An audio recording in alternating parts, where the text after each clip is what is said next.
Weather it is a pseudo science or not, ಇದಕ್ಕೆ ಎರಡು ಆ್ಯಂಗಲಿಂದ ನೋಡ್ತೀವಿ. ಒಂದು, ಇದು ಪರಿಣಾಮ ಬೀರ್ತಿದೆಯಾ ನನ್ನ ದೇಹದ ಮೇಲೆ? ಪರಿಣಾಮ ಬೀರ್ತಿದೆ, ಅದರಿಂದ ನನಗೇನು ಸೈಡ್ ಎಫೆಕ್ಟ್ಸ್ ಇಲ್ಲ, ನನಗೆ ಅನುಕೂಲವಾಗಿದೆ, ನನ್ನ ಆರೋಗ್ಯಕ್ಕೆ, ನನ್ನ ದೈನಂದಿನ ಚಟುವಟಿಕೆಗಳಿಗೆ ಅನುಕೂಲವಾಗಿದೆ ಅಂದರೆ there is nothing wrong in considering it as A science first. ಎರಡನೇ ಭಾಗ ಏನಂದರೆ, ಅದಕ್ಕೆ ಯಾವುದಾದ್ರೂ ಸೈಂಟಿಫಿಕ್ ಬೇಸಿಸ್ ಇದೆಯಾ, ಅಂದರೆ ಯಾರೋ ಒಬ್ಬರು ಲ್ಯಾಬಲ್ಲಿ ಕೂತ್ಕೊಂಡು ಎಕ್ಸ್ಪೆರಿಮೆಂಟ್ ಮಾಡಿ ಇದಮ್ ಇತ್ತಮ್ ಅಂತ ಹೇಳಿದಾರಾ ಅಂತ ಕೇಳಿದ್ರೆ ಅದಕ್ಕೆ ಸಂಶೋಧನೆ ನಡೀತಾ ಇದೆ, ಎಷ್ಟೋ ವರ್ಷಗಳಿಂದ ನಡೀತಿದೆ, ಅದಕ್ಕೆ ಬೇಕಾದಷ್ಟು ರಿಸರ್ಚ್ ಪಬ್ಲಿಕೇಶನ್ಸು ಇದೆ.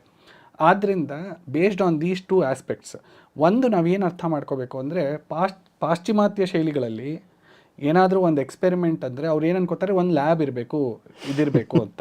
ಆದರೆ ಭಾರತೀಯ ಶೈಲಿಲಿ ಹಾಗಲ್ಲ. ಭಾರತೀಯ ಶೈಲಿಲಿ ರಿಯಲ್ ಟೈಮ್ ಅಪ್ಲಿಕೇಶನ್ ಅಂತ ಹೇಳ್ತೀವಿ ನೋಡಿ, ಡೈರೆಕ್ಟ್ ನಮ್ಮ ಜೀವನದಲ್ಲಿ ನಮಗೆ ಅಪ್ಲಿಕಬಲ್ ಆಗುತ್ತಾ. ಆಮೇಲೆ ಈ ವಿಷಯಗಳೆಲ್ಲ ಹೇಗೆ ಅಂದರೆ, ಸಾವಿರಾರು ವರ್ಷಗಳ ಹಿಂದೆ ಋಷಿಮುನಿಗಳು ತಪಸ್ ಮಾಡಿ ವೇದಗಳನ್ನು ಮಂತ್ರದ್ರಷ್ಟರು ಗೋಚರ ಮಾಡಿಕೊಂಡು ಅದ್ರ ಮುಖೇನ ಈ ಥರ ವೇದಾಂಗಗಳು ಉಪಾಂಗಗಳನ್ನೆಲ್ಲ ಕೊಟ್ಟಿರೋದ್ರಿಂದ ಇದನ್ನು ಆಲ್ರೆಡಿ ಟೆಸ್ಟೆಡ್ ಆ್ಯಂಡ್ ಗಿವೆನ್ ಅಂತ ಹೇಳ್ತಾರಲ್ಲ. ಇವಾಗ ನಾವು ಡಾಕ್ಟರ್ ಹತ್ರ ಹೋದಾಗ ನಾವು ಸಂಶೋಧನೆ ಮಾಡ್ತೀವ, ಪ್ಯಾರಾಸಿಟಮಾಲ್ ಏನು ಮಾಡುತ್ತೆ, ಅದರಲ್ಲಿ ಏನು ಕಂಟೆಂಟ್ಸ್ ಇದೆ ಅಂತ ನೋಡಲ್ಲ.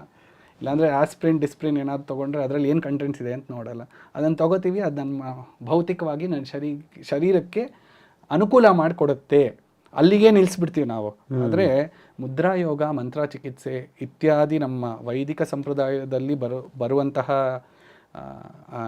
ಚಿಕಿತ್ಸೆಗಳೇನಿದೆ, ಇದರಲ್ಲಿ ಏನಂದರೆ ಬರೀ ಶರೀರಕ್ಕಲ್ಲ, ಮಾನಸಿಕವಾಗಿ ಆತ್ಮಕ್ಕೂ ಅನುಕೂಲವಾಗುವಂತಹ ಚಿಕಿತ್ಸೆಗಳ ಬಗ್ಗೆ ಮಾತಾಡ್ತೀವಿ. ಆದ್ದರಿಂದ ಬಹುಶಃ ಏನಂತ ಹೇಳಬಹುದು ಅಂದರೆ, definitely it is not A pseudo science.